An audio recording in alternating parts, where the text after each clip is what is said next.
Welcome to Cancun, where paradise meets perfection. From crystal clear waters and water sports to ancient Mayan wonders and vibrant nightlife, Cancun has it all. Get ready to dive into these adventures. So Cancun Airport has 4 terminals, and depending on what airline you fly in is depending on what terminal you will end up in. But I definitely recommend setting up transportation prior to you getting to the airport because these airport taxi prices are wild. The taxi ride from the airport to the hotel was approximately about 20 minutes, and it cost us 60 US dollars. And if you're wondering about the money here, 1 US dollar is equivalent to about 17.8 Mexican pesos, but it's not a fixed exchange rate, so daily conversions may vary slightly. So we arrive at the hotel, and the jungle-themed lobby, towering plants, cascade and waterfall, exotic flora. It was definitely a serene oasis. I was hoping the rooms was just as amazing, but unfortunately they were not, so I didn't even bother to get a clip of it. So the hotel lobby is much more peaceful at night. It's so beautiful. However, right off the hotel lobby, they did have a casino. I'm not really a gambler, but I did decide to take a walk through the casino just to see what it was like. And it's a pretty decent sized casino. We continued our tour across the resort. We ran into this club called Kinky. And all I can say is Kinky was definitely a little bit kinky. It was getting pretty late, so I decided to go back to the room. But on my way back to the room, I seen this beautiful ham hock. And of course, I had to stop to take a picture. So the next day, of course, we got to see the outside of the resort, and boy, was it beautiful. It had beautiful views of the beach. It was absolutely gorgeous.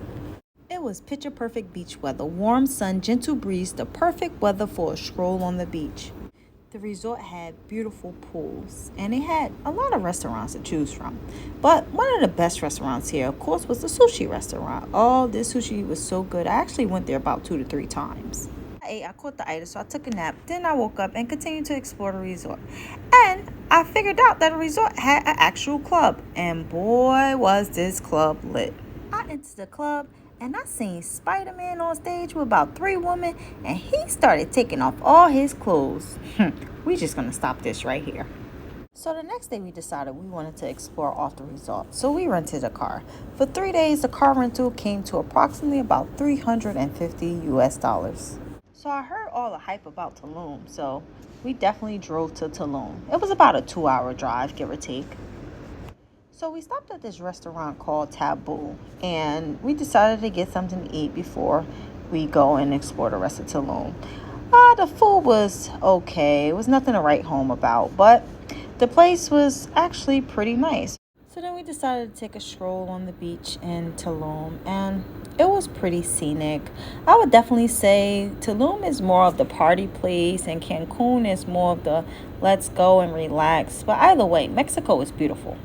We did drive out to Tulum on a weekday, so it was pretty dead. Usually I hear that it's lively if you go on like a Friday and Saturday, but we definitely went on like a Wednesday.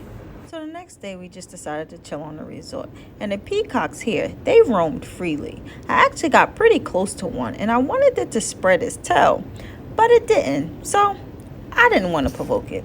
I just let it be. The next day, we planned the activity off the resort, so we woke up early enough to get breakfast. Here they had a buffet you can eat at, and the food was pretty okay. So we actually had to take a smaller bus to the bigger bus. But once we got to the bigger bus, we were headed towards Chichen Itza.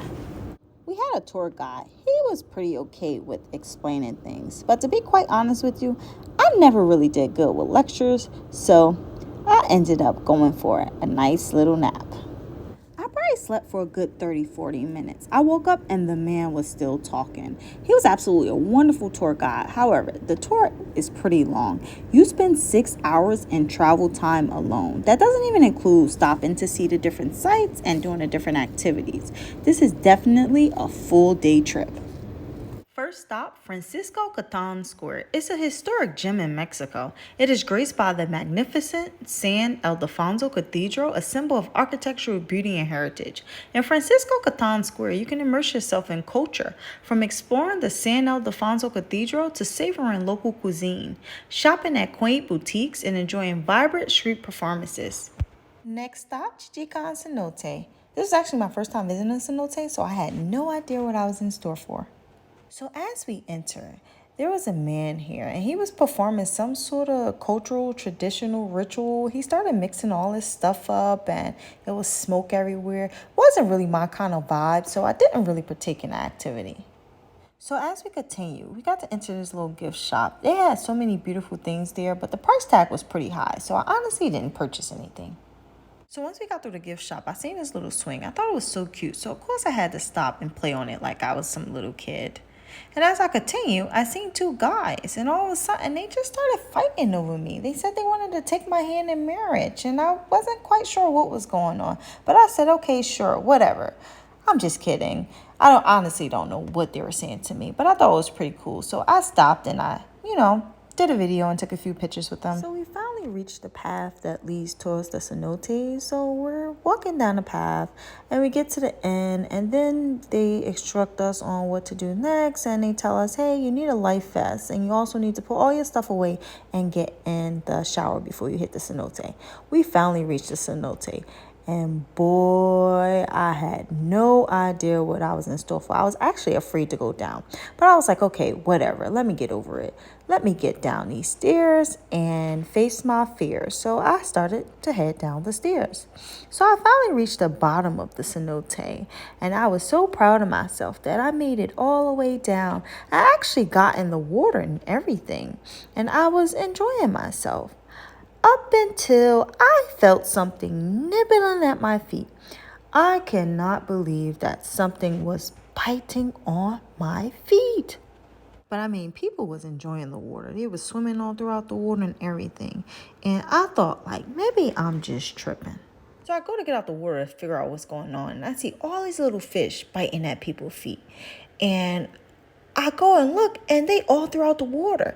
And I'm just like, oh, no, I gotta go. So apparently they call these fishies like Dr. Fish, but I didn't want them nibbling at my dead cells. So I definitely got out the water. So now after all that, it was time to eat. The tour actually included lunch as well. They had a buffet-style lunch, and the food was pretty decent.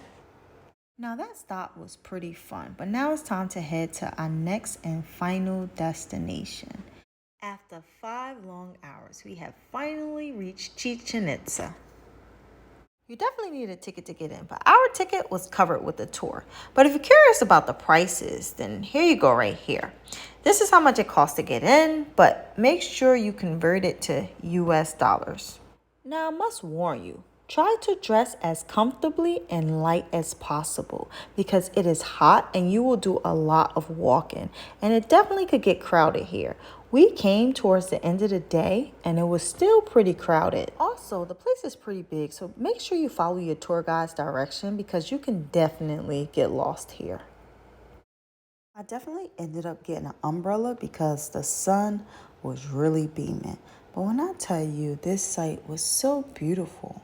And our tour guide, he went over all the history of the Chichen Itza, and he told us how it was designed and everything. I really learned a lot this day. It was definitely informative. It was such a beautiful sight. I definitely recommend that you take a trip here. I learned so much and I got some amazing pictures. Definitely highly recommend it. I got to see another cenote, only this time you weren't able to actually go down and get in that cenote. You was only able to appreciate the beauty of it. And it was absolutely a beautiful view.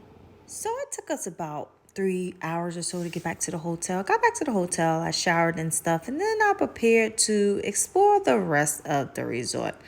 And we returned to Club Kinky. And boy, was it a show going on. I mean, I enjoyed it, but I guess it wasn't for everyone.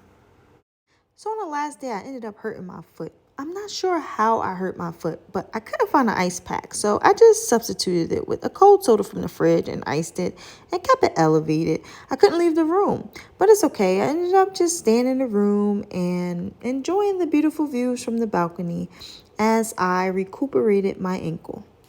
Time to add up all the fun. The budget for this trip was around $1,300 per person. However, you can definitely choose to spend less if you do less. So So that ends my Mexico vacation. If you like this video, please make sure you comment, like, and subscribe, and I'll be sure to upload more videos like this.